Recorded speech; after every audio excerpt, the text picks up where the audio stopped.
Joining me today in the studio to discuss the diplomatic repercussions from Russia's veto is Yosef Livne, a career diplomat who has served as former Israeli ambassador to Mexico, El Salvador, and New Zealand. Thank you so much for joining us today. Thank you for having me. So my first question to you, Ambassador Livne, is what is the reaction in the international community to Russia's veto, particularly from areas that you're familiar with, that you've worked in?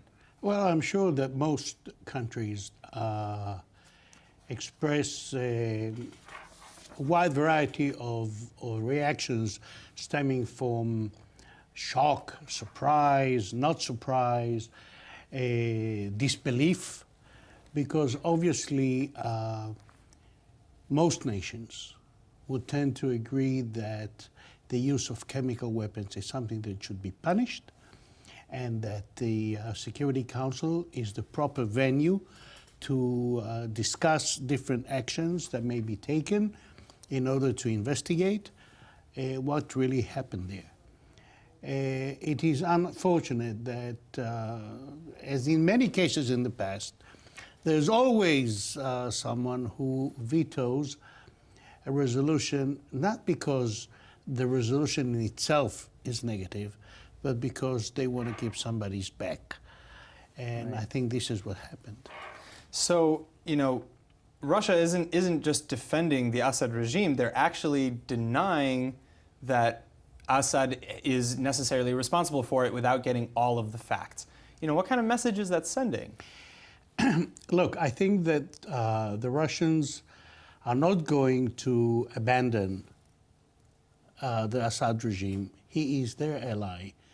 They've invested a lot in terms of political investment, economic resources, what have you. So I doubt very much whether they will be willing to just, you know, say, oh, okay, he did something which we disagree with, therefore he should go. And I think that they will look for any way they can in order to alleviate the pressure that is being put on Assad.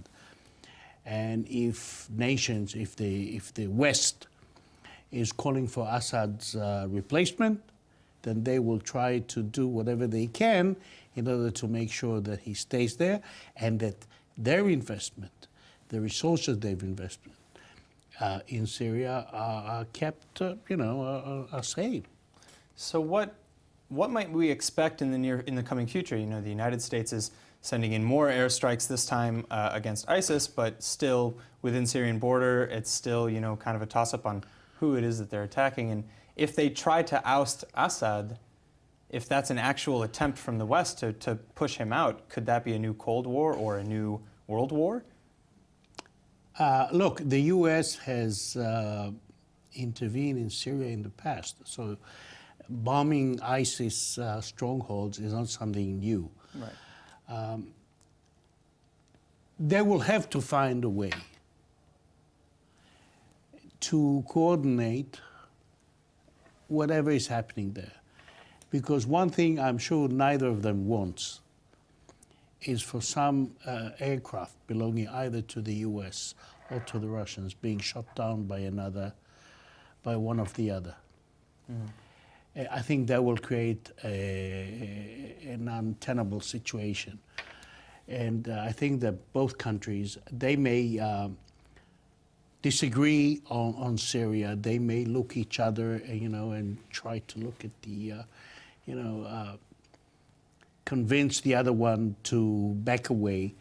But I think that at the end of the day, both of them will try to make sure that there is some sort of an area where they can agree on and at least avoid any confrontation between the two forces, namely the US and Russia, because that is something that is not going to help anyone.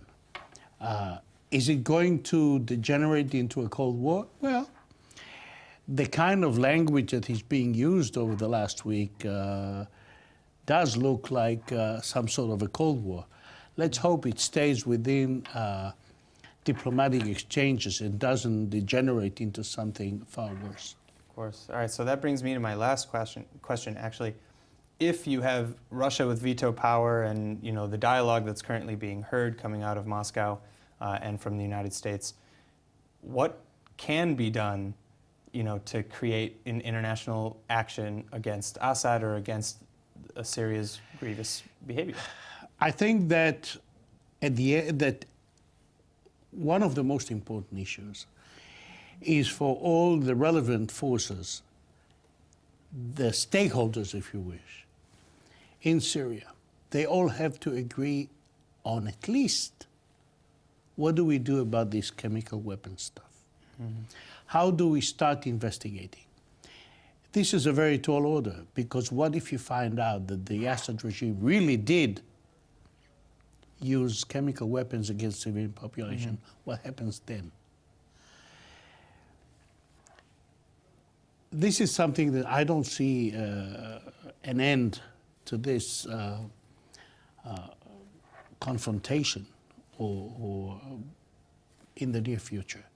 It is something that may go on for a while, and if Assad uses chemical weapons again, we don't know what's happening. But when it all happened, many commentators said that the Russians were very unhappy with Assad using chemical weapons. It drags them in. It puts them in a situation they don't like to be in. Sure.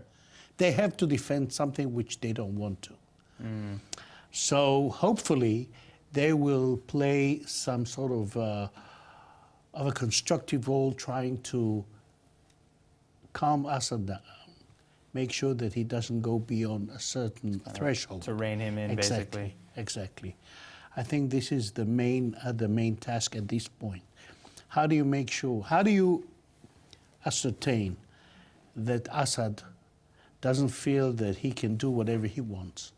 And I think that the only people who can do it are the Russians, because the Iranians are not going to do it. Hezbollah certainly is not going to do it.